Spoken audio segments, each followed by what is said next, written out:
yeye bado ni baba wa yatima, eti ni mujane, bado yeye ni mume wa wajane.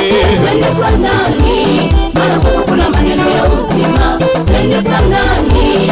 Maana wewe ndiwe chakula cha uzima. Twende kwa nani? Maana kwako tukinywa maji tutaona kiu milele.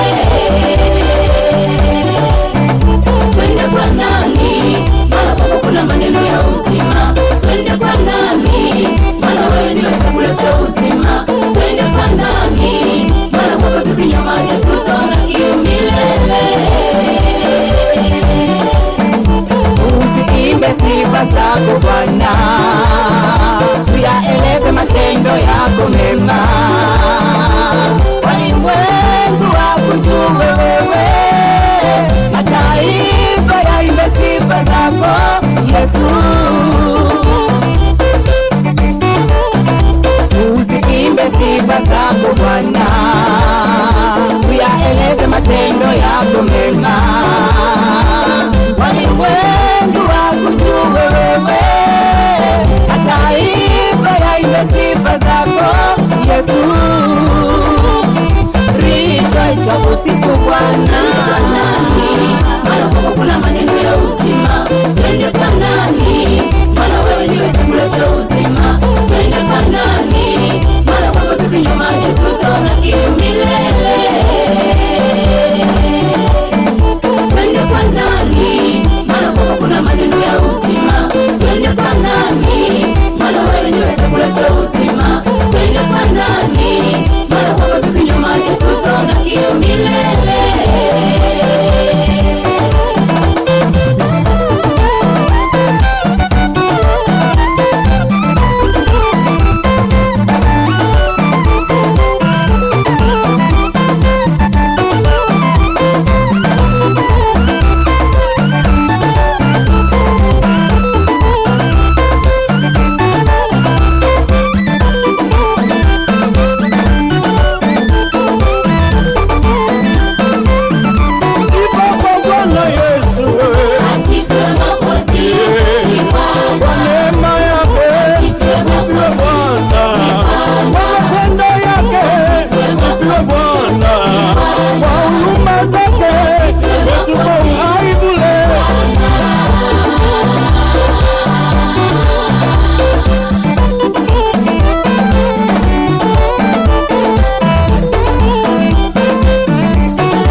Umetupa na uhai na uzima, ni kwa nguvu zako. Umetupa na uweza, wewe ni Bwana, Mungu mwenye nguvu. Hatutaona mwingine zaidi yako, Mwokozi wako.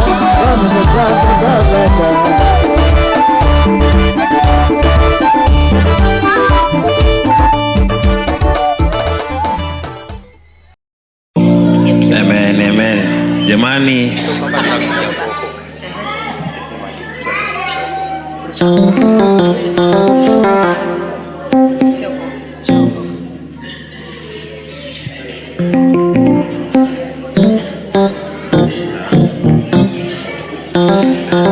amen. Jina la Bwana libarikiwe. Ni watoto wetu wanampenda Yesu, walishamkiri huyu Yesu kuwa Bwana na Mwokozi wa maisha yao, lakini hapa wamesimama katika madhabahu hii ya mji wa makimbilio, kwa maana ya kwamba wamekimbilia wakiwa na shida zao na mahitaji yao, Bwana aweze kufanya kwa ajili ya utukufu wake. Jina la Bwana libarikiwe. Na baada ya hapo wao watajua wanafanyaje.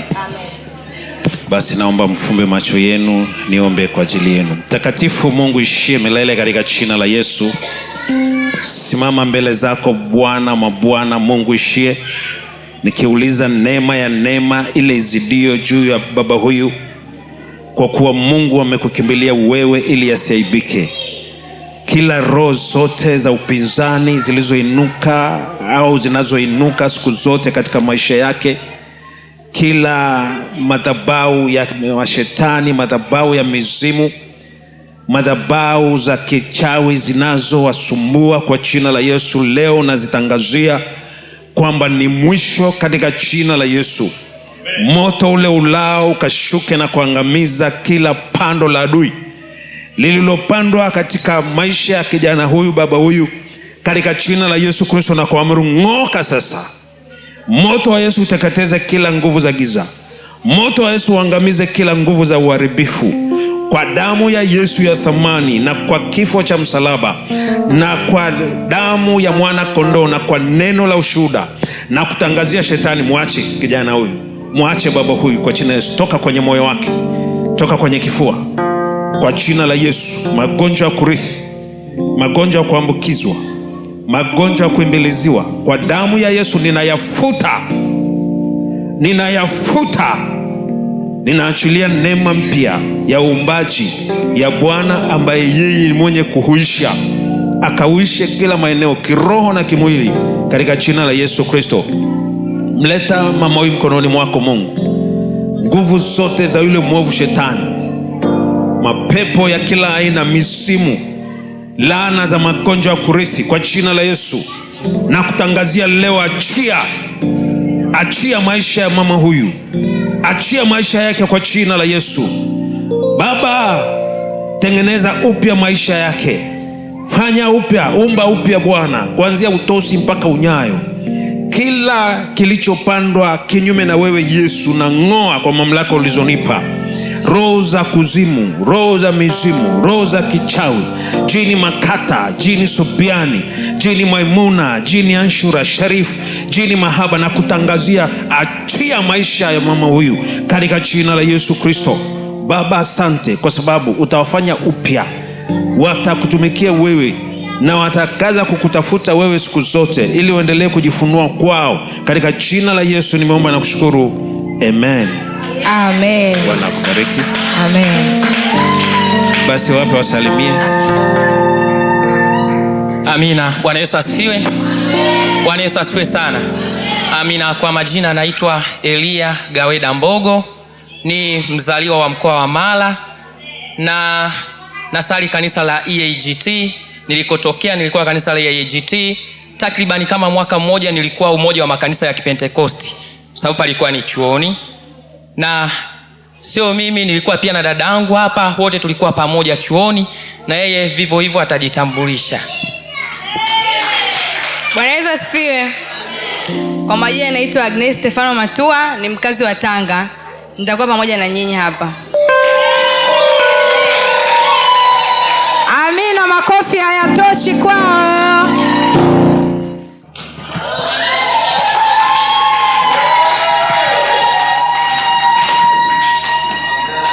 Jina la Bwana libarikiwe.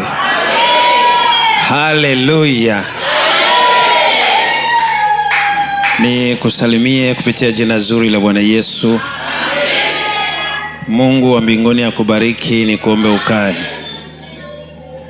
Hebu mpe mkono jirani yako, mwambie unajisikiaje.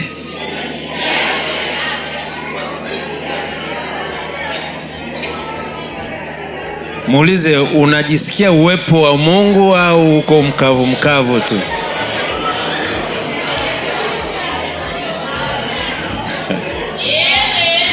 Jina la Bwana libarikiwe. Najua, ngoja nikwambie kitu. Wimbo, kuna wimbo Rejoice walioimba, ninamsubiri. Namsubiri Bwana. Ya Bwana ibarikiwe. Yaani siku zote huo wimbo ukiimbwa, huwa kwangu ni parameter, yaani kwangu ni kipima joto cha cha nini kinachoendelea ndani ya mioyo yetu, ndani ya kanisa, ndani ya kwaya, nini kinaendelea. Jina Bwana libarikiwe sana. Yaani huo ni ukweli, haujawahi imba ule wimbo kuanzia mwanzo mpaka mwisho nikawa mkavu. Yaani kunafikaga mbali nakuta flow of Holy Spirit. Yaani inatokea ndani ya moyo mpaka nahisi machozi. Lakini leo sijaisikia hiyo hali. Alafu sio mimi tu waga nasikia hiyo. Hata waimbaji wenyewe wakimaliza ule wimbo lazima ukute watu wasiopungua 4 mpaka 5 wanalia. Lakini leo nimemwona mwenyekiti peke yake ndo ambaye alitoa machozi. Mwenyekiti peke yake. Sasa mimi sijui ni kwa nini, lakini there is something wrong. Kama sio kwa waimbaji wenyewe, basi ndani ya kanisa kuna kiwingu fulani kimeziba flow, yani kimeziba uwepo wa Mungu. Huo ndio ukweli. Bwana libarikiwe sana. Kwa hiyo kuna haja ya kujichunguza. Wewe mwenyewe ujichunguze. Kama umekuwa sababu ya nguvu ya Mungu isishuke kanisani, usipochukua hatua ya kutubu, Mungu atakuaibisha. Haleluya. Haleluya. Ni hatari. Yaani kama nguvu ya kuzima flow ya Holy Spirit inapanda mpaka madhabahuni, ni hatari. Amen. Basi tunawapenda wageni wote waliotutembelea, lakini ninasema Rejoice Choir, Mungu awabariki sana kwa wiki lenu hili. Tumeona jinsi ambavyo mmeendelea kuwa busy mbele za Mungu katika mambo yote, usafi, huduma mbalimbali, na namshukuru Mungu kwamba leo mnahitimisha mambo yenu. Jina la Bwana libarikiwe. Kama mlivyosema, mna jambo lenu. Amen. Lakini niungane na kiongozi wangu mwasibu wa kanisa kwamba yani vile tulivyokuwa wiki iliyopita sisi kama watoto wa mji wa makimbilio, sivyo tulivyo leo. Kama ni renki katika ulimwengu wa roho zimeongezeka, na renki ikiongezeka,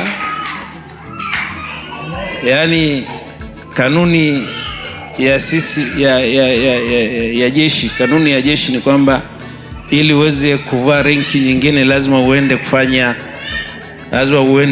chuo. Amen. Ukapige kwata kidogo, alafu ndo wanakuvalisha ichocheo. Sasa kama alivyosema kwamba sasa majukumu tunayo, ni kweli tunayo majukumu tena makubwa. Amen. Unajua Mungu anaona mpaka siku yako ya mwisho, yani hiyo pumzi utakapoifunga, Mungu anaona, anajua ni lini. Kwa nini nasema hivyo? Wewe Mungu aliyemtumia mtoto wake akatoa sadaka ya magodoro ndani ya kanisa, alishajua, yani Mungu alishajua kwamba magodoro yana kazi kubwa. Alafu sasa mbaya zaidi wao wamefanya kama mradi. Lakini hebu nikuulize swali, watoto wangu kutoka pande zote za jimbo wamekuja hapa, kambi linafanyika hapa, alafu uchukue godoro wewe umkodishie, inaingia akilini? Yani kwa vyovyote labda tu mimi ndo niangalie na nachangiaje kwenye hiyo mradi, lakini sio kuwadai wale watakao walalia hayo magodoro. Uongo kweli? Jina Bwana libarikiwe. Tarehe 4 na tarehe 5 wachungaji wa jimbo zima watakuwepo hapa mwezi wa kwanza huu. Manake hapo lazima tufumue magodoro kadhaa walalie.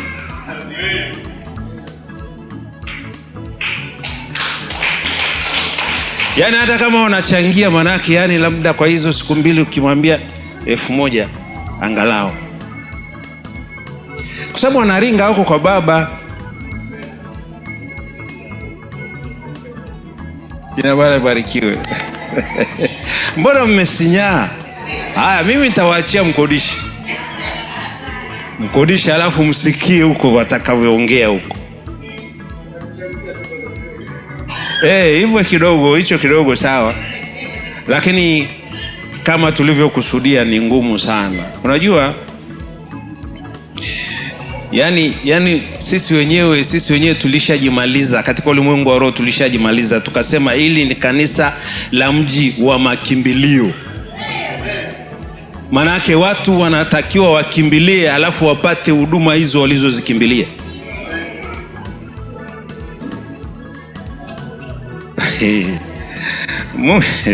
Mungu anaona mbali. Jina Bwana libarikiwe sana.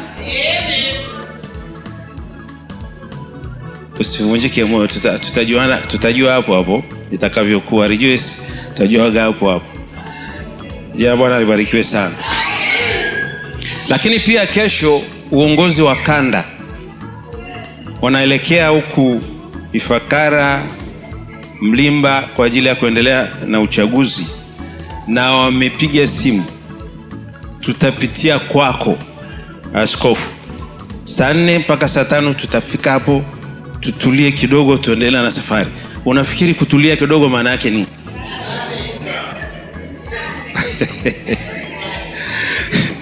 manake wanapita kwa mtoto wao, wanywe chai, wanywe maji, waendelee na safari. Ndio hayo alikuwa anasema mzee kwamba jina ni kubwa sasa hivi, kwa hiyo lazima tukubaliane majukumu. Kwa hiyo shemasi yote utakayepigiwa simu, njoo fanye huduma hapa, uwe tayari wakati unaofaa na usio. Haleluya. Haleluya. Alafu mlitabiri wenyewe ukasema kanisa la wenye mpenyo wa kimataifa. Sasa unakwepea wapi? Hamna jinsi, lazima tukubaliane mazingira. Mungu awabariki. Nimefurahi kukuona nyumbani mwa Bwana. Nimefurahi kumuona Mr. Kuandika pamoja na mama. Yaani naomba hiyo jitihada mlionayo iwape breakthrough mpaka maisha ya kawaida. Sio maisha ya kiroho tu, mpaka maisha ya kawaida. Huyu ni mwalimu, alikuwa anajitolea huko sasa hivi likizo na nini, lakini amekaa tu. Yaani kwa natamani kama ungekuwa karibu, ungekuwa unakuja pale wanakosomea hawa Sunday school hapo, ukakaa pale tu, ukaongea na watu, wazazi wawili watatu wakakuletea watoto, ukawafundisha pale. Siku 2 siku 3 utakuwa na watu wa kuweza hata kuchangia maji ya kunywa kwenye maisha yako, wakati unasubiri wafungue tena shule au unasubiri muujiza wa Mungu. Kama unaweza kufanya hivyo, you are free. Uko free, unaweza ukaja ukatulia pale, kuchukua viti vyako, kukaa pale. Wazazi wenye watoto wanakuletea pale. Jamani, hatuko tayari kumtia moyo ndugu yetu? Basi naomba kama una mtoto yote unayetaka labda nini, nipigie simu mimi ili mimi nimpe taarifa. Bwana wako wawili wa kuanzia. Kuandika mwalimu, hebu simama. Mwalimu Kuandika, simama.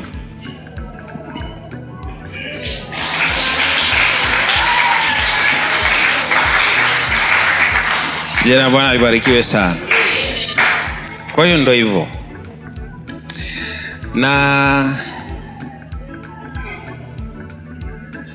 mengine tutaendelea kupeana taarifa. Mungu awabariki. Karibu mwenyekiti.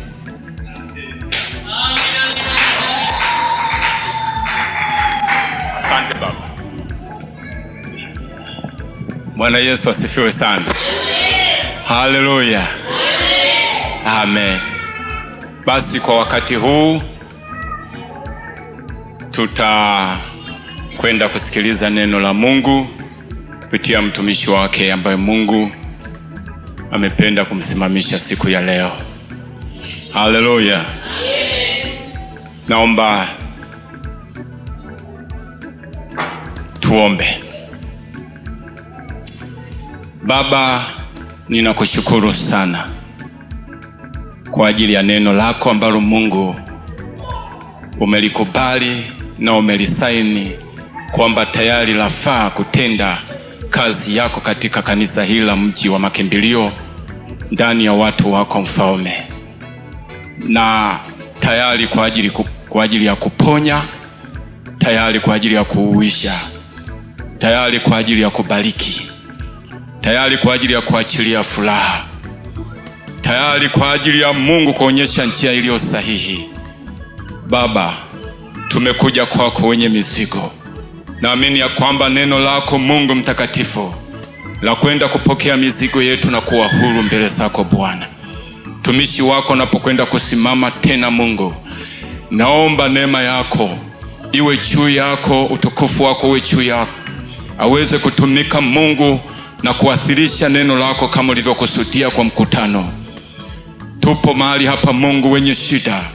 Kwa neno lako tunakwenda kuponywa, kwa neno lako tunakwenda kufunguliwa, kwa neno lako tunakwenda kuona mbingu mpya zikifunguliwa katika ulimwengu wa roho, na matokeo yote tunakwenda kuyaona Mungu nje ya macho yetu ya mwili Mungu, na kushuhudia ukuu wako kwa utukufu wako. Baba, umtumie kama ulivyokusudia kwa utukufu wa jina lako, Mfalme uliyeumba mbingu na nchi na vitu vyote vinavyoonekana na tusivyoviona kwa macho. Bwana, visikie neno lako kwa asubuhi ya mchana hii kupitia mtumishi wako huyu. Nimetamka Bwana kwa utukufu wako kwa jina la Yesu Kristo. Amen. Amen. Hallelujah.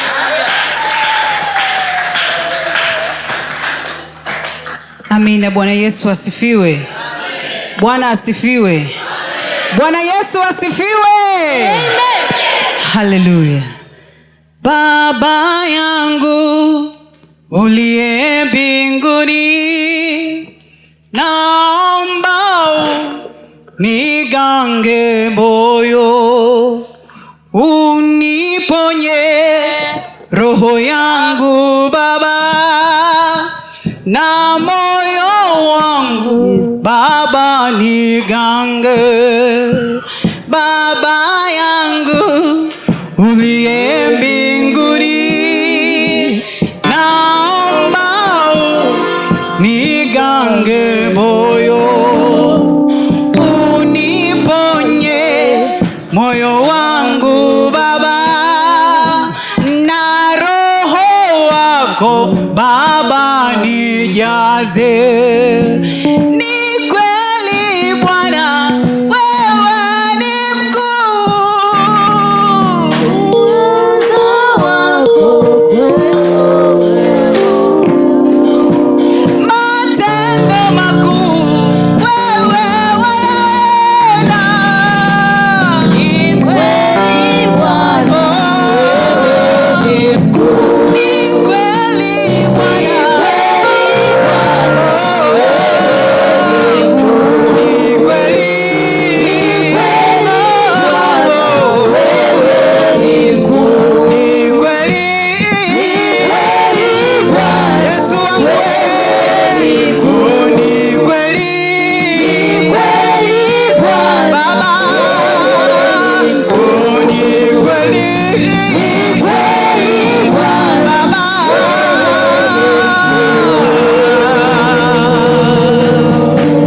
haleluya. Ni kweli kabisa, wewe ni mkuu. Basi asubuhi ya leo tutakwenda kushirikiana maneno ya Mungu. Ni somo kwangu ni refu kidogo, lakini nitalifupisha. Mungu akinipa kibali siku nyingine nitaendelea nalo. Somo langu linasema nguvu ya kunyamaza. nguvu ya kunyamaza. Nikajiuliza mwenyewe, nini maana ya kunyamaza? Kunyamaza ni kukaa kimya bila kutamka neno lolote. Kunyamaza ni kukaa kimya bila kutamka neno lolote. Bwana Yesu asifiwe. Amina. Leo ni siku ya waimbaji Rejoice Choir. Tuna viongozi 4 na walimu wetu 2. Bwana Yesu asifiwe. Naendelea kuongea kwamba uandike. Leo ni kwaya ya Rejoice, tunamalizia wiki letu. Bwana Yesu asifiwe. Na mimi hatimaye ni katibu wa kwaya.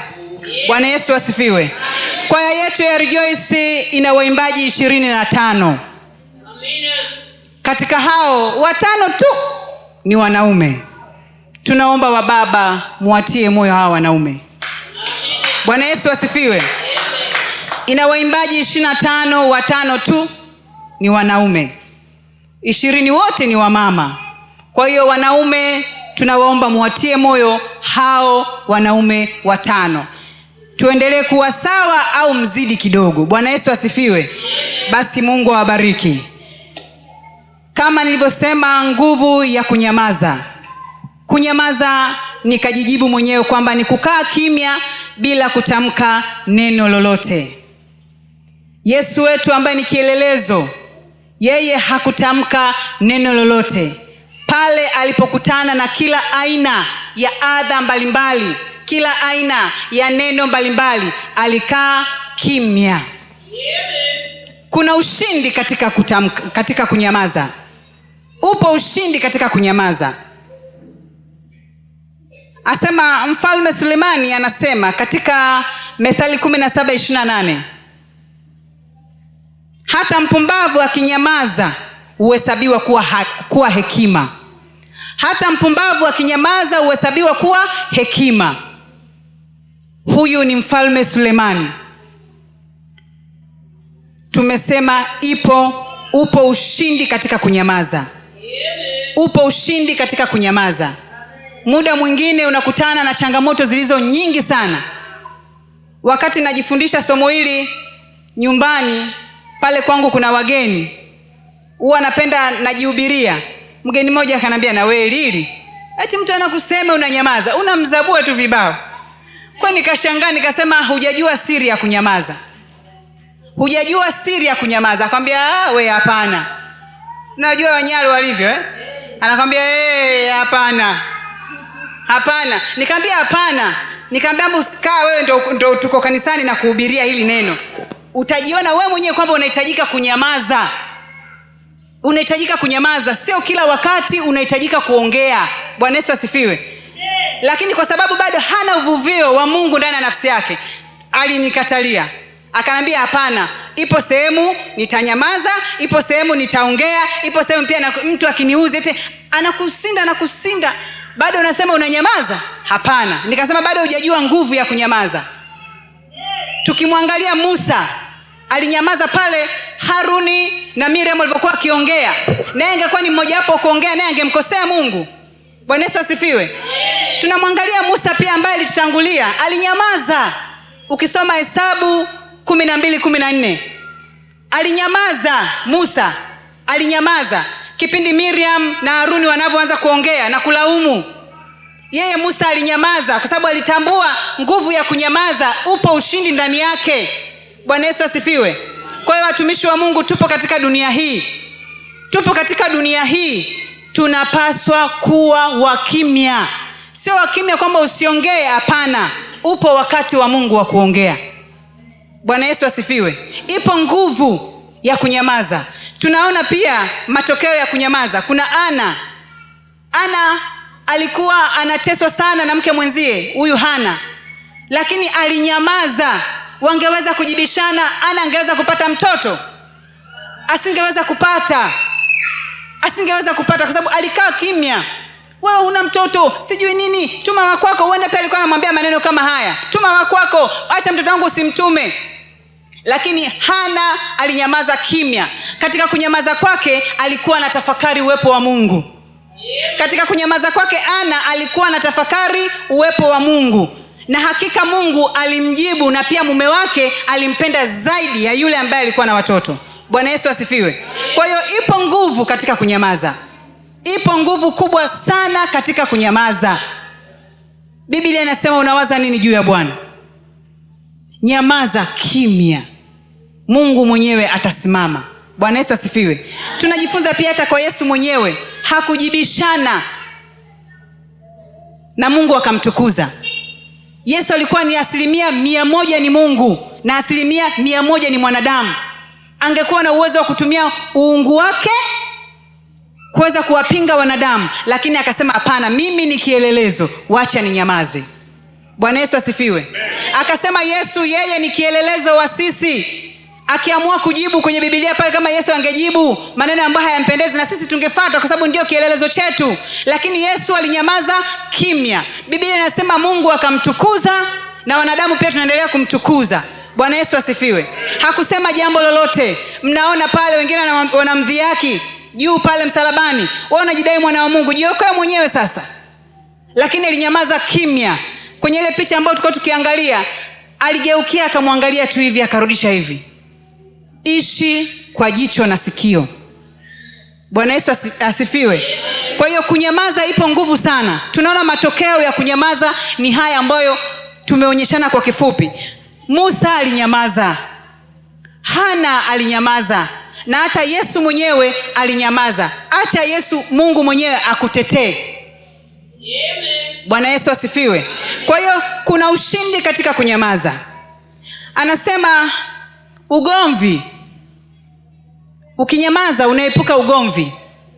Ugomvi wowote utakaotokea sababu ya kushindana, kujibizana na ndugu, jamaa, marafiki, mume, rafiki, jirani yako, ukiwa pia ukinyamaza utaepusha kutokuwepo na huo ugomvi.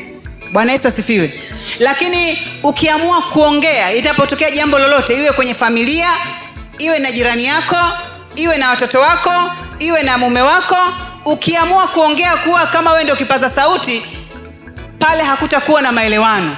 Biblia inasema kwamba jawabu la upole ugeuza hasira. Bwana Yesu asifiwe. Kwa hiyo jawabu la upole ugeuza hasira. Kwa hiyo ndugu zangu, ipo nguvu katika kunyamaza, na yapo majibu mengi sana katika kunyamaza. Anasema pia utaepusha nini? Maneno yaliyowaponza Wayahudi. 100% kubwa ulikuwa ni kunungunika. Wayahudi waliponzwa na 100% kubwa ya kunungunika, kuongea. Kule jangwani waliongea maneno mengi. Kwa hiyo ukiwa mkimya utaepusha matatizo pia yaliyokuzunguka katika familia yako. Bwana Yesu asifiwe. Mimi na ushuhuda katika kunyamaza. Mimi ni afisa kilimo na mifugo, na pia kuna kazi ambayo naifanya katika utumishi wangu huo wa mtumishi wa serikali. Mara nyingi huwa napewa kazi za kusimamia mambo ya uchaguzi, lakini kuna wakubwa wangu ambao wangetakiwa wao wawe hawawi, na kuna wale ambao mimi sasa nikishakuwa mkubwa na wasimamia wale. Sasa wale wanapata maneno kutoka kwa wale, wanaogopa na kuhofia, wanakulia. Wakasema sasa kama hawa wanamsema yule kiongozi wetu hivi, sasa akiyasikia haya, wakaanza kuogopa na wao. Wakaja nyumbani. Lili tunakuja nyumbani. Kaambia sawa. Wakaja nyumbani. Wakasema kuna hiki na hiki na hiki na hiki na hiki, tutatoboa kweli kata ya Ruhembe? Katika bonde hili Ruhembe, Ruaha ni kata ambazo zinaogopewa, zina vurugu, zina shida. Mimi walichokuja kunifuata wao wanatoa machozi. Mimi nikasema hivi, Yesu wangu ndo atakayenitetea. Kwa sababu wakati wanakaa kule wilayani au Dodoma kuteua jina la Lilian, sikuwepo. Kwa hiyo kama sikuwepo, imekuja barua imeniteua, nitafanya na nitafanikisha kwa jina la Yesu Kristo. Kwa hiyo nyinyi naomba msiogope. Mkiyasikia maneno mengine ambayo ni mazuri nileteeni. Mabaya ambayo kunivunja moyo siyataki. Sasa kama ni mabaya inabidi tukuletea hayo mabaya ili ukaambia msiniletee. na kweli ameniumiza, lakini wao niliwaonyeshia nguvu kama nayaweza yote katika yeye anitiaye nguvu. Wametoka pale, mimi nikampigia simu babangu wa kiroho Anthony Asenga, nikamwambia baba, natuma sadaka yangu na pia uniombee kitu hiki hapa. Nipo kwenye wakati ambao ni mgumu sana. Ni mpaka mwanangu mmoja anaitwa Lea, tuliingia kwenye maombi, tunaomba, tunalia. Yaani ni mambo ambayo ni ya kutisha. Lakini nikamwambia Mungu, wewe unaweza. Mume wangu mimi ni muoga. Akaniambia, nilikwambia kazi zako hizo hapa, achana nazo hizo. Unafahamu watu wengi sana kazi kama hizo wanaolewa. Nikamwambia hivi, sikuwepo wakati wananiteua, mimi nasimama. Aliniteua huyo ndo atakayenitetea mimi hapa. Umeona sasa vita nikamwambia hivyo ni vita tu, vipo, havinigusi mimi. Nikampigia simu baba, nikamwambia baba, kuna hiki na hiki na hiki, natuma sadaka yangu, naomba hili jambo lisitokee kwangu. Baba akanambia ina shida. Nikawasha simu na akanipigia simu tena kwa mara ya pili, akanambia weka mkono wako kifuani, mwingine juu, simu weka loudspeaker. Kaniombea kutoka hapo nikapata amani. Nikamwambia Mungu asante kwa sababu nimepanda mbegu kule, lazima itachipua na itachipua mbegu iliyo nzuri zaidi. Nilipata shida, mara unasikia sikio limeziba, kama unasikia kuchanganyikiwa, yani vitu vya ajabu. Baba ni shahidi. Naamka saa 7 za usiku, naamka naenda uani, narudi unasikia kuchanganyikiwa, nataka utoke kwenye dirisha. Hivi grill kama hizo nataka utoke, inawezekana kweli? Nashika grill hili, siongee kitu ambacho ni cha uongo. Ipo nguvu katika kunyamaza. Nashika dirisha hili, nafanya hivi, nataka nitoke. Hapo nikachukua Biblia, mume wangu ngoja nikwambie, anaomba, mimi anaendelea kuomba, natafuta namba ya Anthony Asenga. Alipoipata nikamwambia baba, naomba niombe, nitakuhadithia siku nyingine. Baba naye kaanza tu kuomba saa 7 hiyo. Kaomba. Baada pale nikasikia sina usingizi, nikaanza kuimba. Nionapo amani kama shwari, amani ionapo shida, kwa mambo yote umenijulisha, ni salama rohoni mwangu. Nikamwambia Yesu, nionapo amani kama shwari, wewe ndio msaada wangu. Nikakaa kimya, lakini asubuhi nikaenda kwenye majukumu yangu ya kawaida. Wale wote ambao nasimamia wananiona nipo kawaida. Ni kwa sababu gani? Tayari nishaenda kwenye riziki. Bwana Yesu asifiwe. Kwa hiyo kunyamaza kuna nguvu. Na inapotokea jambo lolote katika maisha yako, nyamaza, usijitetee sana. Hata kama itaibuka jambo, Rose Kanyika umefanya kitu hiki, mimi hapana. Kama hawatakuelewa na hapana yako, kaa kimya. Kama hawatakuelewa na hapana yako, kaa kimya. Mungu aliye sirini anakujua. Binadamu tunaangalia nje tu. Bwana Yesu asifiwe. Kwa hiyo kunyamaza pia kuna kupunguzia maadui. Na pia jingine, fahamu kwamba sio kila kitu waweza kuzungumza. Hata kama ni mtumishi wa Mungu, kuna wakati lazima unyamaze, ukae kimya ili kulinda uhusiano wako mzuri na Mungu. Ukisoma Mhubiri 3:1, Damaria naomba unisomee. Mhubiri 3:1, unaruka unaenda 7, unaruka unaenda mstari wa 11. Karibu. Tasoma Mhubiri 3 mstari wa 1. Kwa kila jambo kuna majira yake, na wakati kwa kila kusudi chini ya mbingu. Mstari wa 7, wakati wa kurarua na wakati wa kushona, wakati wa kunyamaza na wakati wa kunena. Mstari wa 11, kila kitu amekifanya kizuri kwa wakati wake, tena ameiweka hiyo milele ndani ya mioyo yao, ila kwa jinsi ya mwanadamu asivyoweza kuivumbua kazi ya Mungu anayoifanya tangu mwanzo hata mwisho. Amina. Bwana Yesu asifiwe. Angalia huu mstari wa 11, anasema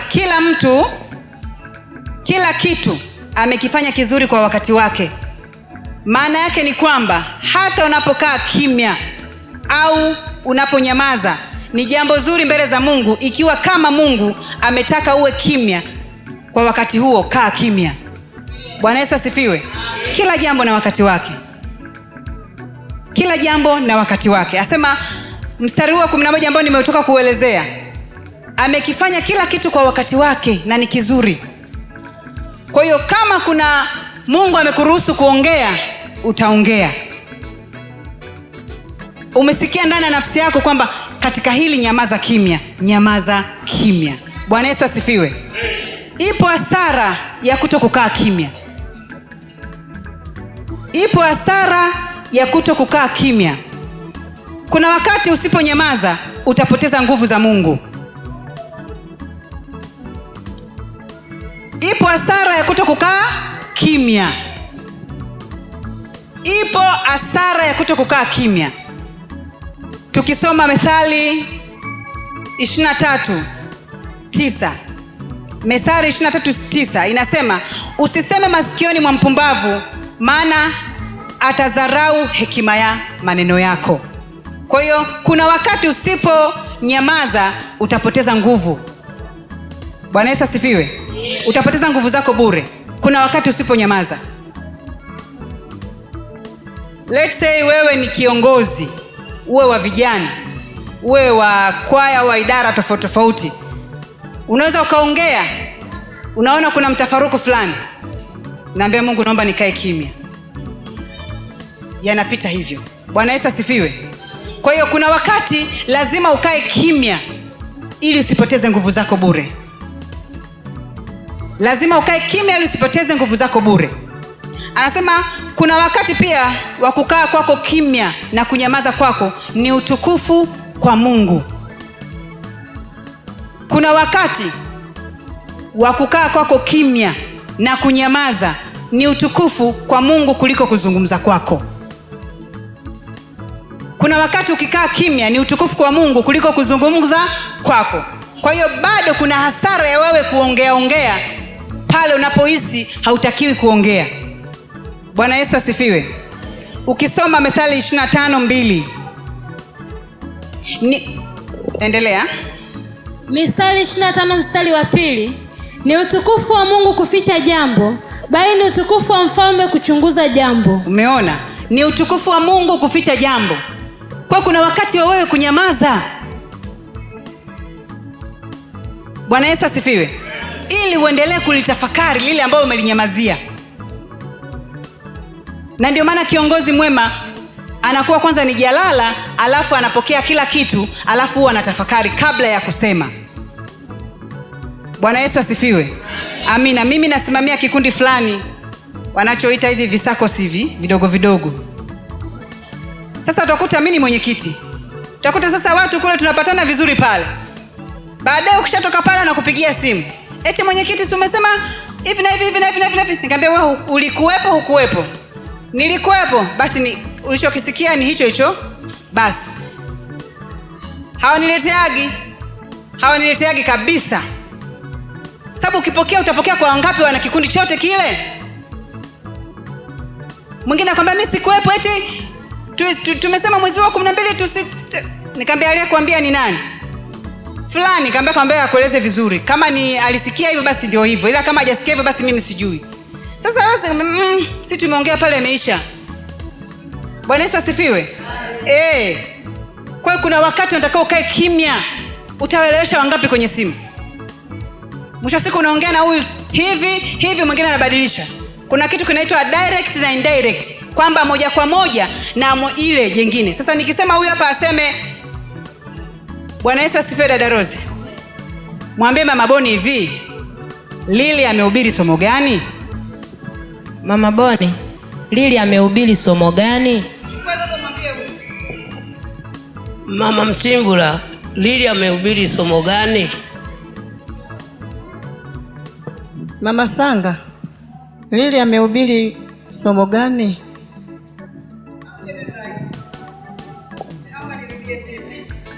Jamani, mimi ni mwalimu, sio mwinjilisti, mwalimu. Dada Rose, mwambie Mama Boni hivi, Lili amehubiri somo linaloitwa nguvu ya kunyamaza. Wewe umeelewa? Mama Boni, Lili amehubiri somo linalohusu nguvu ya kunyamaza. Wewe umeelewa? Mama Shim, Lili amehubiri somo la kunyamaza. Wewe umeelewa? Hapa tayari. Si umeona hapa tayari ndivyo hivyo ilivyo. Yaani hayaendi moja kwa moja, lazima kutakuwa na kona fulani. Kwa hiyo ni bora unyamaze. Bwana Yesu asifiwe. Hapa tu ni wawili tu tayari ameshaenda tofauti na kile ambacho huyu amemwambia. Bwana Yesu asifiwe. Bwana Yesu asifiwe. Amina. Swali, kwa nini tujifunze kunyamaza? Kwa nini tujifunze kunyamaza? Neno la Mungu linasema kwamba mwanadamu ametengwa kwa maneno ya kinywa chako. Ukiongea sana unaweza ukapata madhara wewe mwenyewe. Onyo, usizungumze maono yako na ndoto zako kwa watu. Tunajifunza hata kwa Yusufu. Yusufu aliongea kwa uzuri. Hata mimi nitakuja kwa kaka fulani naongea kwa uzuri.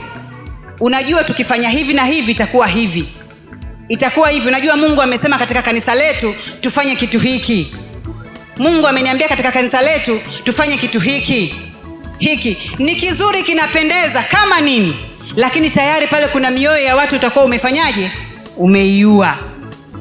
Umeiua kwa sababu kuna nguvu nyingine ambazo inatembea. Watu wanasema kila kitu ni fedha. Wengine wanakimbia hadi makanisa. Kuna kaka mmoja, kipindi bado sijaja huku, sijaolewa, alitoka Mwanza akafikia pale nyumbani kwetu. Alitoka kanisa, sio anahitaji kanisa, sio ACT, ni haya kilokole, KTL sijui. Ametoka Mwanza kuja Morogoro nyumbani kwa mamdogo, kwamba Mungu amekuja amwambie mamdogo si na nyumba yake wafanyeje. Baadaye katika kukaa ya kwanza, ya pili akarudi tena. Nikamwambia, yeye akatuambia mnasali wapi? Tukamwambia sisi tunasali Morogoro mjini, kwa nasali Free Pentecoste. Nasali Free Pentecoste. Asema mimi nasali, huwa mimi najitumikia mwenyewe, naendaga mlimani, naomba, narudi. Kanisani kuna michango mingi sana. Pale tu nikaogopa. Nikasema huyu alikuja mara ya kwanza, alileta ujumbe kutoka Mwanza. Walimchangia watumishi wa Mungu kuja kuleta ujumbe Morogoro. Leo anasema hasali, kuna michango mingi na kuna maneno mengi. Yeye akifika siku ya Jumapili au siku yoyote ambayo Mungu atamtuma, anasema anaenda mlimani, anaenda kuabudu kule, anaomba, anarudi, Mungu anampa neno, anaenda kutumika kwa wengine, anafanya hivyo. Nikasema hapana, unatakiwa uwe na baba. Nani atakuamini? Bwana Yesu asifiwe. Bwana Yesu asifiwe. Na kipindi kile nilikuwa bado sijawa sana. Nikamwambia atakuwa na baba, nani atakuamini? Kwa hiyo toka pale tu nikaogopa. Baadaye nikamwambia mamdogo, huyu aliyekuja kutoka Mwanza, umeshajua? Asema ametumiwa na Davero. Huko kuna dada yake Davero ndo alimwambia aje huko kwa ile ujumbe ambao alimpa. Asa mbona yeye anasema asali kanisa lolote? Umeona? Kwa hiyo asali kanisa lolote, anaogopa makanisa. Kwa hiyo kama umepewa maono wewe na Mungu, umepewa maono wewe na Mungu, mshirikishe mtumishi wa Mungu kwanza, alitamie kwa maombi. Baada ya hapo simama wewe kama wewe. Wakiamua kukusapoti hewala, hawajaamua kukusapoti hewala, baraka ni za kwako mwenyewe. Hata katika maono yako ya kifamilia, unataka kuanzisha kwamba nimeenda mji fulani, nimeona pale hakuna nini wanasema mambo ya maziko nini, M-Pesa, hakuna M-Pesa pale, nataka nianzishe. Unaanza kuliweka kwa watu, jamani vijana wenzangu, yani mnaonaje pa nikianzisha M-Pesa pale? Mnaonaje pa nikianzisha M-Pesa? Pale sinatoboa pale. Pale kuna mtu mwingine kashachukua wazo lako. Kabla hujaanza wewe tayari kesho unaona M-Pesa imeanza pale. Kwa hiyo kukaa kimya na maono yako ni muhimu sana. Watu waone vitendo tu. Bwana Yesu asifiwe. Watu waone vitendo. Wakishaona vitendo watashindwa kufanya. Hata kama ndani ya nafsi uliongea peke yako ukakuta, mwambie Mungu uliniambia. Hata kama nimekuta basi nitafanya hivyo hivyo kwa sababu uliniambia. Lakini unaongea kwa vijana wenzio, afu unaliweka hewani, kesho unalikuta, hapo umechemka. Na umechemka kwa sababu gani? Wewe mwenyewe utaishiwa confidence. utaanza mbona kashaanzisha, utajiuliza maswali mengi sana, kwa sababu maono yako umeyaongea kwa watu. Bwana Yesu asifiwe. Maono atakayeanziwe na wewe mwenyewe, watu waje waone. Mshirikishe mtumishi wa Mungu, baada hapo kaa kimya. Kanisa nililotoka, hata binti akiwa anataka kuolewa, ukianza kuongea kwa wamama imeisha hiyo, huolewi. Na ni kanisa lile lilikuwa la kimungu. Yaani sijajua, Mungu aturehemu. Kukaa kimya ni kuzuri, Mungu aturehemu. Yaani binti amekuja amekuamini, Mama Boni, mwanzo kuna kijana anataka nichumbie. Kijana nani? Yule kanisani anavaa yule anakaga hivi yule hivi.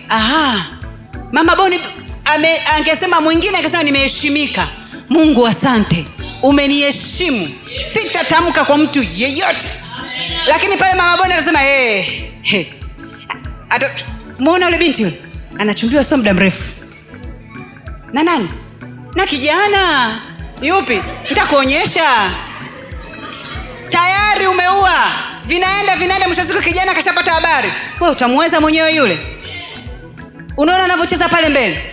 Anajinengua, utamweza? Sasa kapana anajinengua mbele za watu vile, uko ndani.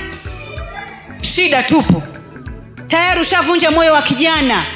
Ile ndio taratibu imejisapia. Mpaka mchungaji wangu sasa hivi amefariki pia, anaitwa Jackson Mdengo wa kanisa lile, alitangaza akasema, jamani mabinti, ukiona kuna maono au kijana, njoo kwangu. Bwana Yesu asifiwe. Njoo kwangu. Ndio maana hata hapa kuna mambo mengine yanatembea, mimi sijui, nasikia tu kwamba kuna kikao cha kamati. Mtu mwingine analaumu, mimi si hajaniambia sitoe mchango. Mimi silaumu kwa sababu nilisha nikuta kule, nimeshayaona. Nikasema huyo ni kweli ana usahihi, acha ya kutia huku, kwa ni vibaya kuyakutia huku.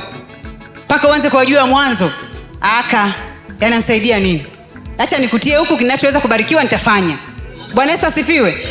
Bwana asifiwe. Kwa hiyo maono pia sio ya zungumzia. Una maono yako, ficha. Mshirikishe mtumishi wa Mungu, yawe ya kwako, yawe ya kanisa. Bwana Yesu asifiwe. Bwana asifiwe. Bwana asifiwe. Tunaangalia sababu 7 za kunyamaza, kukaa kimya. Sababu 7.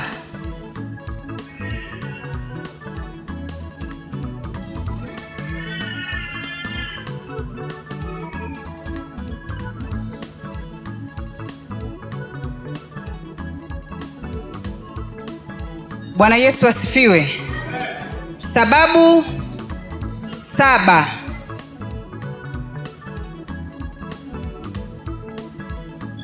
za kukaa kimya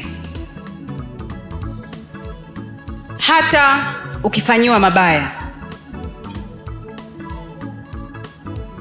Sababu 7 za kukaa kimya hata ukifanyiwa mabaya na mtu awaye yoyote.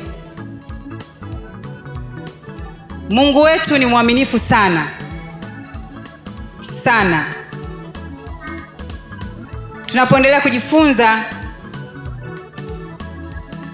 sababu hizi 7 za kukaa kimya, anasema unampa Mungu nafasi ya kukupigania wewe vita vyako. Kitu cha kwanza, unampa Mungu nafasi ya kupigania vita vyako. Unaponyamaza unaonyesha kuwa una imani na Mungu anatosha katika maisha yako. Bwana Yesu asifiwe. Sababu ya pili, unazuia dhambi ya ulimi. Hapa tunasoma faida 7 za kunyamaza na hata ukifanyiwa mabaya. Sababu ya kwanza nimeshaitamka, anasema unampa Mungu nafasi ya kukupigania wewe. Sababu ya pili, unazuia dhambi ya ulimi. Watu wengi huanguka kwa ulimi wao.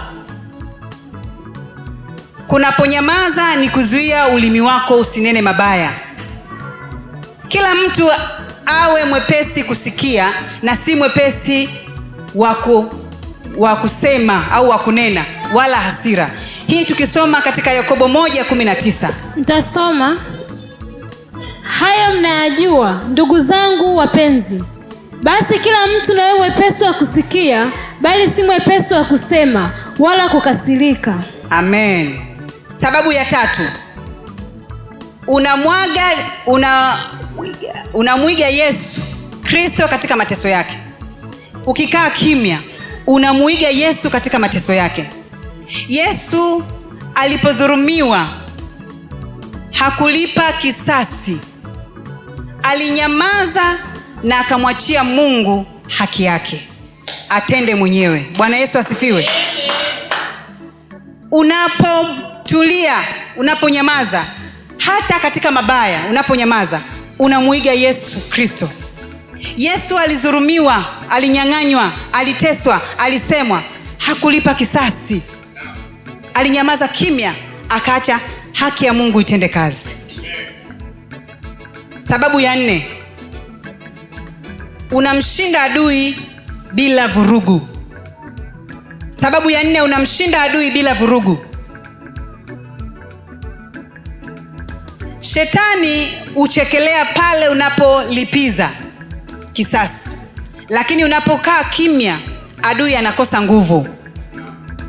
Kukaa kimya, unamshinda ibilisi bila vurugu yoyote.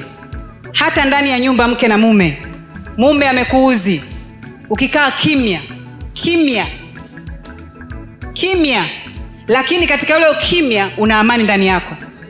Za asubuhi sio kimya umenuna, maana kuna mama tunakaa kimya ile tunanuna. Hapa simaanishi kununa, na maanisha kukaa kimya. Za asubuhi, mama fulani, salama, habari? Salama. Okay, sawa. Mtu atajiuliza maswali. Huyu jana nilimkaripia hivi, uenda pepe nilimlamba vibao, lakini mbona hasemi chochote? Na ameamka yuko na amani kabisa. Yaani anajiuliza, mwisho wa siku atakuja, mama nisamee, umefanya nini? Unamrudia yeye mwenyewe, amefanya nini? Si siku zile ipi? Ile nakushukuru kama uligundua. Asante. Bwana Yesu asifiwe. Unamshinda shetani bila vurugu. Unamshinda shetani bila vurugu. Sikusema kununa. Maka hapa sema na hivi, wengine mmebarikiwa mna mume na mke hapa. Wewe ukusikia kwa tulivyofundishwa? Kunyamaza ni dawa. Sasa kunyamaza ndio unune? Kunyamaza sio kununa, wapendwa. Mwambie jirani yako, kunyamaza sio kununa.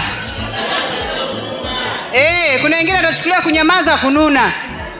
Hata akiamka asubuhi za saizi na kinyimbo, Bwana asifiwe, amen, haleluya. Bwana, amen, haleluya. Mama nani za saizi, amen, haleluya. Kunyamaza sio kununa, wapendwa. Bwana Yesu asifiwe. Hata kama una machozi, umeumizwa, nyamaza, endelea kuweka amani yako. Yes, Mungu yupo, anajibu. Amenijibu live. Jamani, Yesu yupo, ninamtangaza yupo, nimemuona kwa macho yangu. Bwana Yesu asifiwe. Yesu yupo, nyamaza. Amen. Upo kazini unatenda mambo ya ajabu, nyamaza. Makazini tunapitia mambo mengi ya ajabu, nyamaza.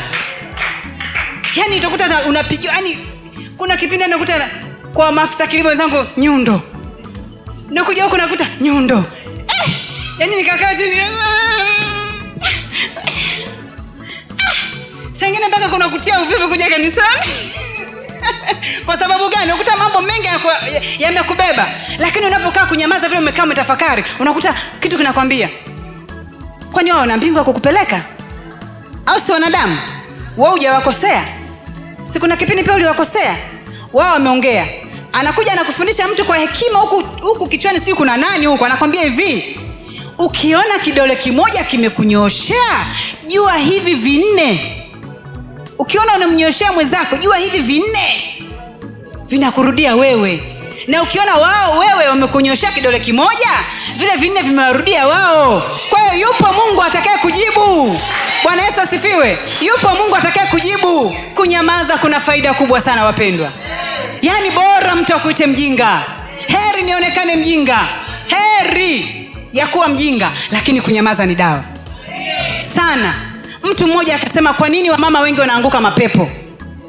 Kwa nini ukienda kwenye mikutano mama ni Sijaiona wababa kama wapo katika 10 ni mmoja, na tena huyo mmoja msikilizie vizuri katokea wapi. Atakuwa na marafiki zaidi na wamama. Bwana Yesu asifiwe. Na mimi nikauliza ni kwa sababu gani? Akasema wamama kamdomo, hichi ndio kinachotuponza. Yaani kaa kimya, wacha mtu akuite unadharau, lakini usio na dharau kikolikweli. Yaani dharau ile ya kunyamaza, kujua kwamba ni naye atakayenitetea katika hili, ni naye atakayenitetea katika hili. Bwana Yesu asifiwe. Faida ya 5. Kabla ya 5, dada nisomee Warumi 12:21.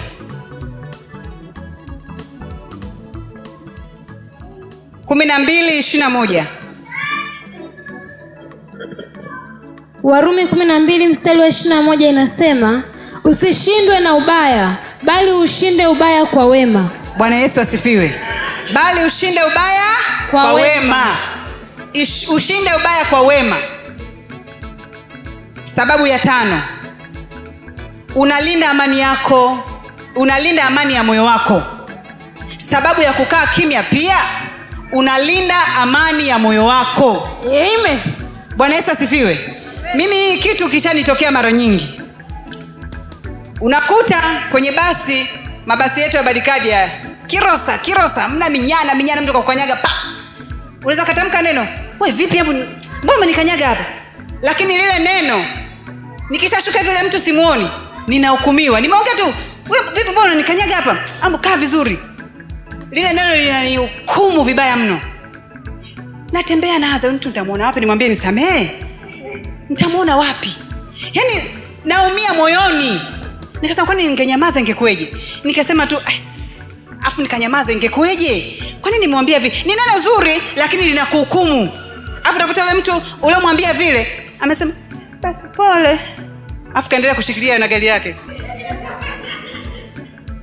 Sasa unakuta na hukumiwa. Neno hilo tu unahukumiwa. Mungu wangu, sasa nitampata wapi? Tayari umeshashuka ndani ya gari. Unampata wapi? Naomba tu Mungu nisamee.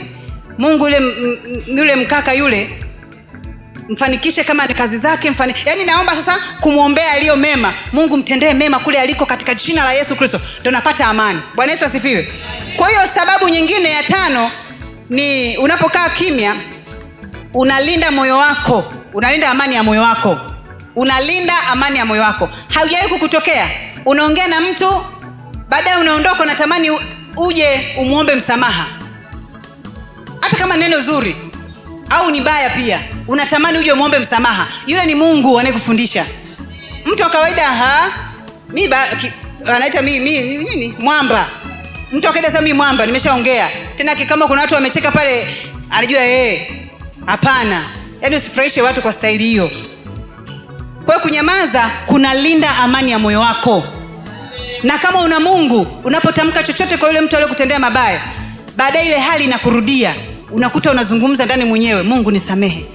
Utamuona wapi? Na kama ni kanisani wewe utakuta hautaenda direct kumwambia nisamehe, lakini vipi za tangu Jumanne ile kwenye ibada?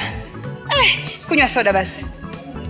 Tayari pale umejibaraguza, hujaenda kusema asamehe, lakini tayari ile hali imeshaondoka kwako, umepanda kitu pale na amani yako imekuwa salama. Bwana Yesu asifiwe. Bwana asifiwe. Kwa hiyo kukaa kimya kunasaidia kulinda amani ya moyo wako. Sababu ya 6. Katika hapa unaolinda moyo wako, naomba utusomee Wakorinto 3:15. Wakorinto wa kwanza. Wakorinto wa kwanza 3:15 inasema, kazi ya mtu ikiteketea atapata hasara, ila yeye mwenyewe ataokolewa, lakini ni kama kwa moto. Wakolosai 3:15. Wakolosai 3:15. Wakolosai 3:15 inasema, na amani ya Kristo iamue mioyoni mwenu, ndio mlioitiwa katika mwili mmoja, tena iweni watu wa shukrani. Amina. Kukaa kimya kunalinda amani ya moyo wako. kama Kristo alivyosema, amani ya Kristo itawale mioyoni mwenu. Hatua ya 7, sababu ya 7.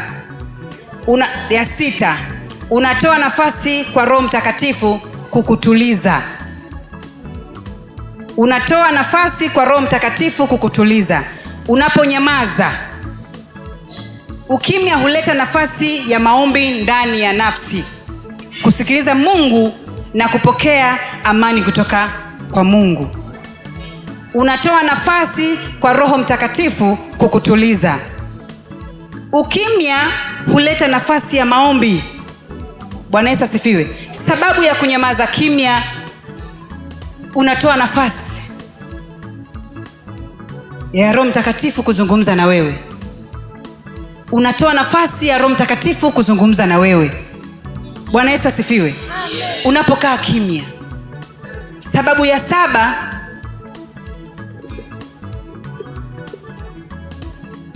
sababu ya 7 inasema unajenga ushuhuda wako wa kiroho.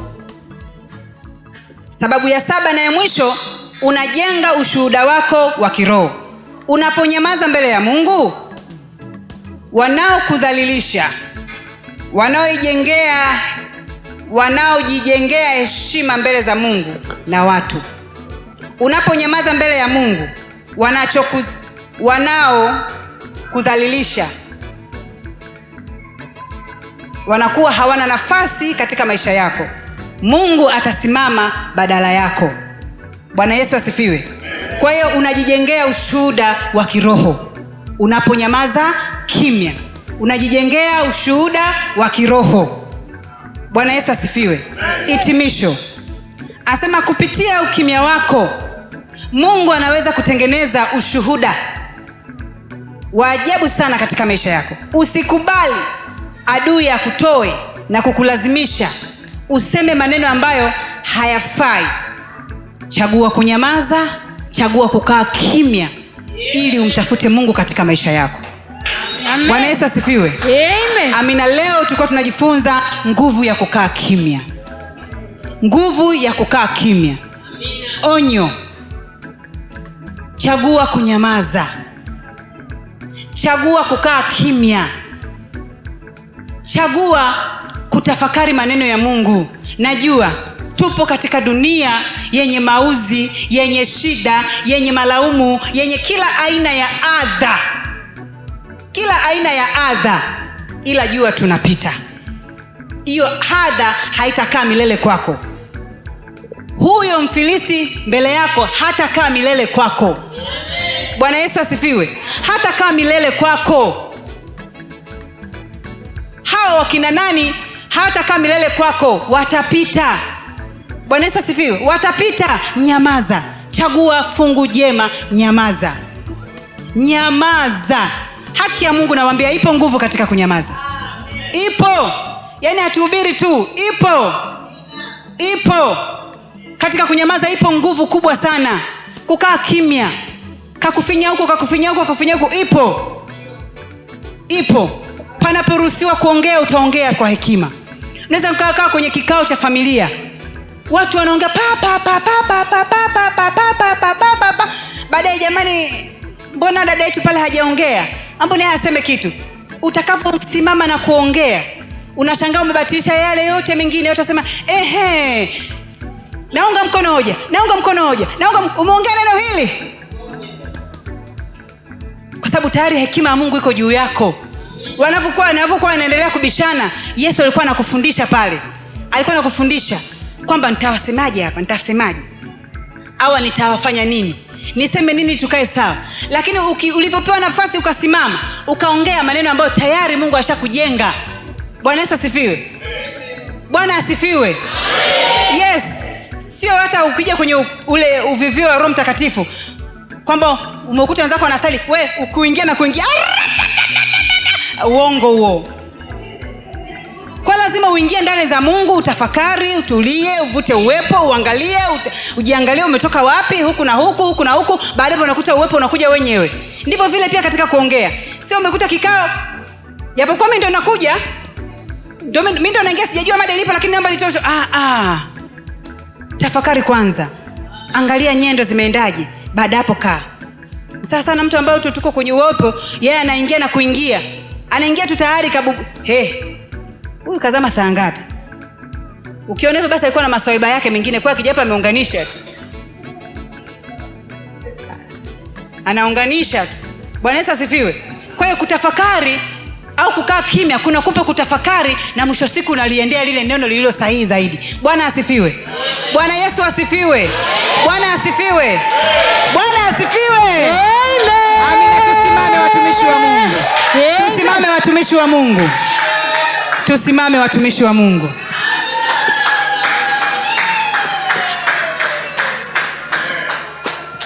Yote alimaliza, yote msalabani.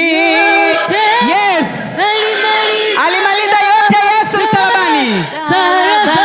Yote alimaliza, yote msalabani. Yes. Reggae. Yote alimaliza, yote msalabani.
Jifunze kunyamaza kimya. Amen. Kipindi kilipofika Yesu Kristo cha mateso yake, walimuonea wakampiga makofi, wengine wakamtemea mate, wengine wakamwambia, tabiri sasa, nani aliyekupiga sasa hivi? Akawa anawaangalia tu. Wakati mwingine walipoenda kumkamata, mwanafunzi mmoja akataka kumsaidia, akamkata sikio mtesi wake, akamwambia Petro, hapana, huu sio wakati wa mimi kusaidiwa. Nilikuwa na uwezo mkubwa sana wa kuagiza hata kwa Mungu Baba majeshi 12 tu waje kunisaidia, lakini hapana, acha unachokifanya. Akachukua sikio akarudisha. Kwa maana hiyo tu alifanya kazi mpaka mwisho. Alinyamaza ili kusudi awe kielelezo katika maisha yetu. Bwana Yesu asifiwe. Ni somo zuri sana. Mshangilie Bwana kwa makofi. Mshangilie tena Bwana kwa makofi. Ni uamsho mzuri wa kiroho. Unajenga masuala ya kiroho kuwa na stamina. Haleluya. Hizo ndio stamina za kiroho. Mizizi ya kiroho. Ni pale unapomjua Mungu kwa kina. Bwana Yesu asifiwe. Sehemu nyingine akasema, ikiwa nyinyi ni watumishi wangu, itatokea wakati mwingine watawakamata kwa ajili ya kuwaonea tu na kuwapeleka katika mabaraza. katika mabaraza au kwa kuwashitaki. Sehemu Yesu anasema mtakapokamatwa, msitengeneze ushuhuda wa ndani kwa ajili ya kujitetea. Msitengeneze maneno ya kujitetea, bali mimi nitawapa neno la kuwajibu wale wanaokusudia kuwatesa nyinyi, na hilo jibu mtakapowajibu, hakuna mtu atakayeendelea kuwauliza tena swali nyingine. Bwana Yesu asifiwe. Kwa hiyo kiufupi, tupunguze kujitetea sana. Bwana Yesu asifiwe. Nilikuwa nasoma neno moja hivi kwamba acha Mungu akutetee, asimame pamoja na wewe. Kwa hiyo ni ujenzi wa kiroho wa kanisa la mahali pamoja, kwamba tuwe na stamina ya kunyamaza hasa tunapokutana na wakati mgumu. Amen. Na hata wakati mwingine tunapokuwa tuko free tu, tuna amani, basi tujaribu kujilinda sana sana katika maeneo haya. Bwana Yesu asifiwe. Amen. Basi kwa wakati huu bado tuna baba. Baba ni professional. Kwanza ni engineer, mwalimu, profesa. Bwana Yesu asifiwe. Basi naomba sasa tukae kidogo. Tukae. Kuna neno la baba. Baada ya mahubiri kuna neno la nani? La baba. Tusiwe na haraka. Sehemu nyingine neno la Bwana linasema usiwe na haraka kutoka nyumbani mwa Mungu. Yaani usiwe na haraka. Hakikisha mpaka senti ya mwisho inaisha unatoka ya mzee. Amen. Mungu uwabariki watoto wako. Ndio unatoka. Karibu baba. Hilo neno la mwisho litukute, tuingie kwenye kipengele kingine. Amen. Bwana Yesu asifiwe. Haleluya. Makiti yanayo furaha mpaka imepitiliza. Sema amina. Tunambariki Bwana kwa ajili ya ibada nzuri ya baraka. Neno limekuja kwetu na limetubariki. Mimi binafsi ni kama neno lililonifariji kwa asilimia karibia 75. Amen. Haleluya. Amen. Kwa kweli Mungu amenipa neema kubwa tu kwa habari ya kunyamaza wakati wa challenges, wakati wa mapito, wakati wa maneno, wakati wa kelele. Mungu amenipa kunyamaza na nimeona matunda yake. Haleluya. Kwa hiyo kwangu mimi nilikuwa nafarijiwa. Sijajua kwako wewe, kama ulikuwa unaonywa basi wewe ndio unajua. Na unatakiwa ubadilike. Jina la Bwana libarikiwe sana. La lingine niseme tu kwamba leo ni Jumapili na tuna ratiba zetu za kila Jumapili jioni, kwamba tunakuwa na ibada special. Ibada ya jioni inakuwa ni kumshukuru Mungu kwa matendo yake makuu na yote ambayo ameweza kutufanyia wiki nzima.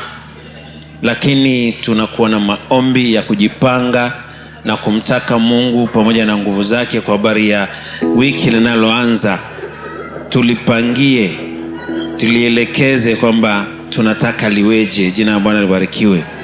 Mamlaka hizo unazo wewe, lakini pia unapokuwepo basi Roho Mtakatifu kwa kumtumia mtumishi wake anaweza akakutamkia mambo ya baraka yatakavyokuwa ndani ya wiki inaanza kesho, na ukalipokea na ukalichukua na likawa la kwako. Jina la Bwana libarikiwe. Na likaenda kutokea kama lilivyokuwa limetamkwa na kama wewe ulivyoamini. Haleluya. Haleluya. Basi mimi nisipoteze ladha ya wiki la hii kwaya, ila tu nimlete mama akusalimie, alafu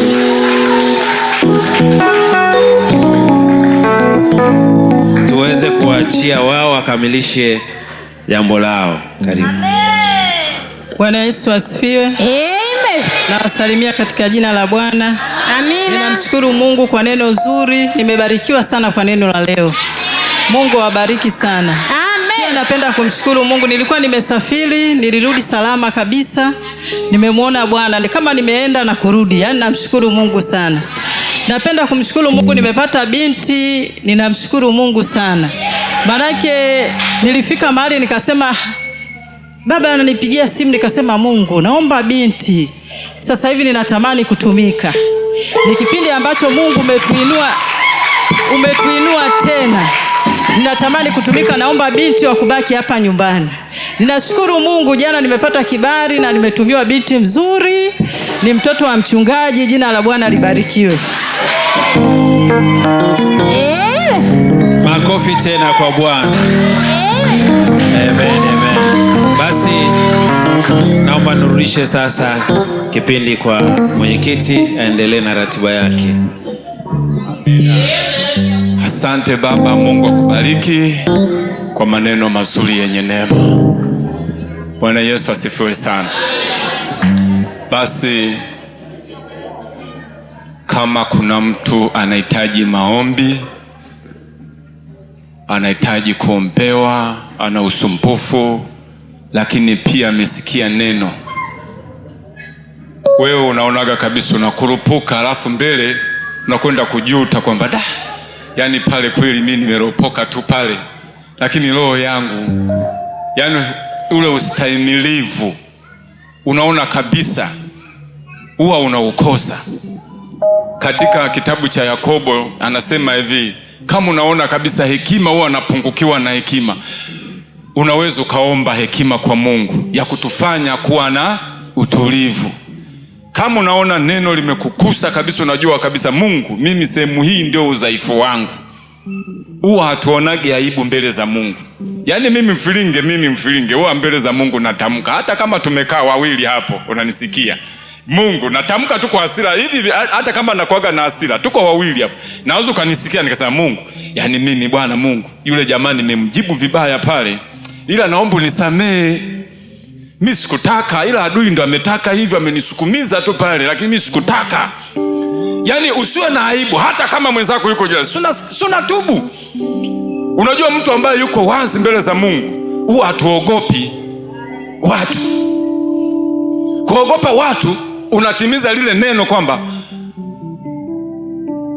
Kristo asije akakuonea aibu mbele ya malaika zake, kwa sababu uliwaonea aibu wanadamu, ukashindwa kutambua ile neno kwamba tunapoona aibu kuyatubia yale ambayo tunayoyashindwa mbele ya mkutano wa Bwana, tukajua kwamba tunaiaibisha ile tabia yetu, ukatambua ukajificha, siku hilo unaweza kukuta kwamba unaonewa aibu hata wewe mwenyewe.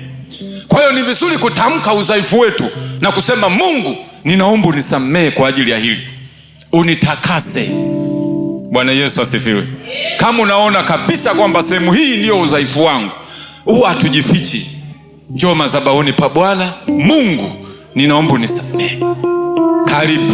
Lakini pia kama unaona una maumivu, naumwa, basi naomba usogee mbele.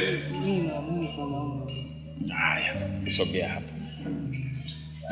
Kama unaona wewe unaumwa, basi utakaa hapa nyuma. Lakini kama unaona unahitaji msaada kutoka kwa Mungu wetu, kwamba kabisa masuala ya kiroho, utasimama mbele. Unayeumwa utasimama nyuma, afu baba ataweka mkono wake. Lakini kama wote ambao tunaumwa, basi unaweza kukaa mbele. Karibu. Karibu baba.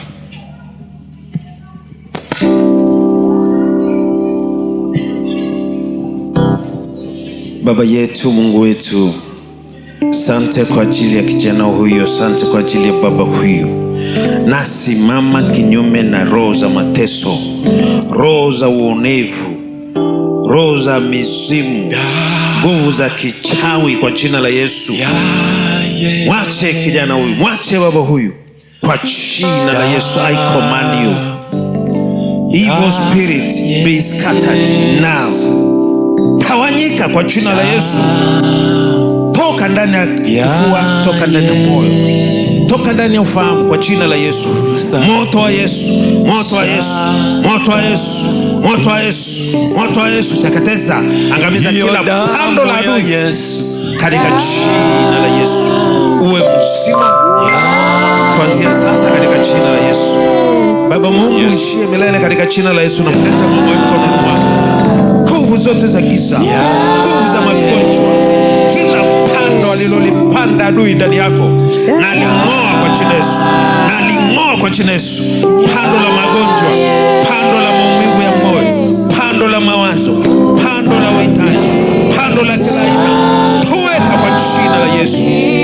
Baba, wewe ni Mungu, hapana kama wewe. Mpe taji mama huyu, mpe taji la moyo wako katika jina la Yesu Kristo. I command every evil spirit in the name of Jesus be scattered. Shetani usiye na aibu, mwache kijana huyu, mwache kwa jina la Yesu, mwache, mwache kwa jina la Yesu, mwache, mwache kwa jina la Yesu, mwache, mwache, mwache, mwache, mwache. Pepo nyoka, pepo kobra, pepo chatu, toka ndani yake kwa jina Yesu, toka ndani ya tumbo lake kwa jina Yesu.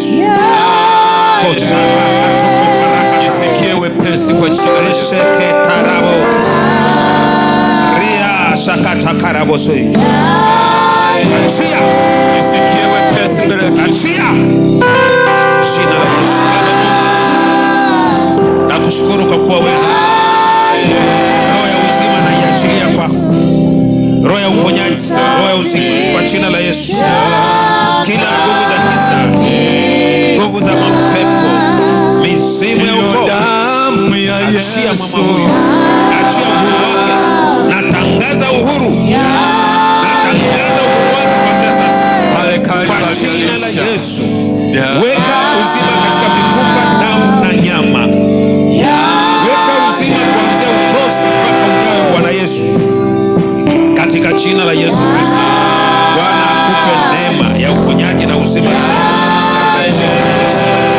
Baba Mungu mwenye nguvu, katika jina la Yesu ninaamuru nguvu zote za magonjwa, udhaifu, laana zote kwa jina la Yesu. Mapepo ya kutupiwa, nguvu za kichawi, laana zote za mila na desturi, toweka ndani ya mama huyu kwa jina Yesu. Naachilia uzima kwenye mifupa, naachilia uzima kwenye damu, naachilia uzima kwenye nyama, naachilia uzima kila maeneo kwa jina la Yesu. I command you evil spirit, be scattered now. Toshali karaba. Achia mifupa, achia damu, achia, achia, achia ufahamu, achia nyama, achia mishipa kwa jina la Yesu. Mungu akupe neema na uponyaji tena. Baba, ninaamuru kila nguvu za magonjwa, toweka kwa jina la Yesu.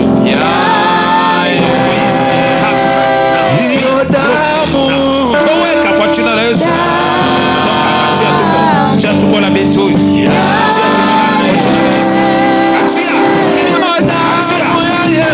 damu ya Yesu kuanzia utosi mpaka unyayo. Bwana afanye ubaki mpya katika jina la Yesu Kristo.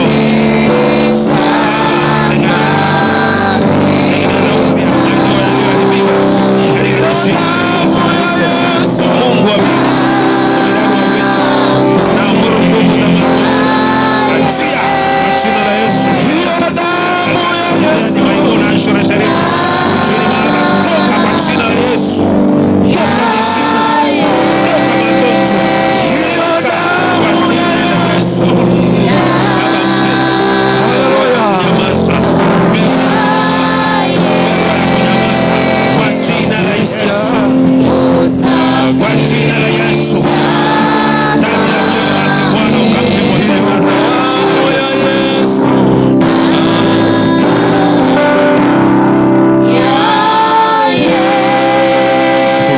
Kwa ajili ya mambo yote, lakini baada ya hapa kuna chakula kidogo, naomba tushiriki wote kwa pamoja.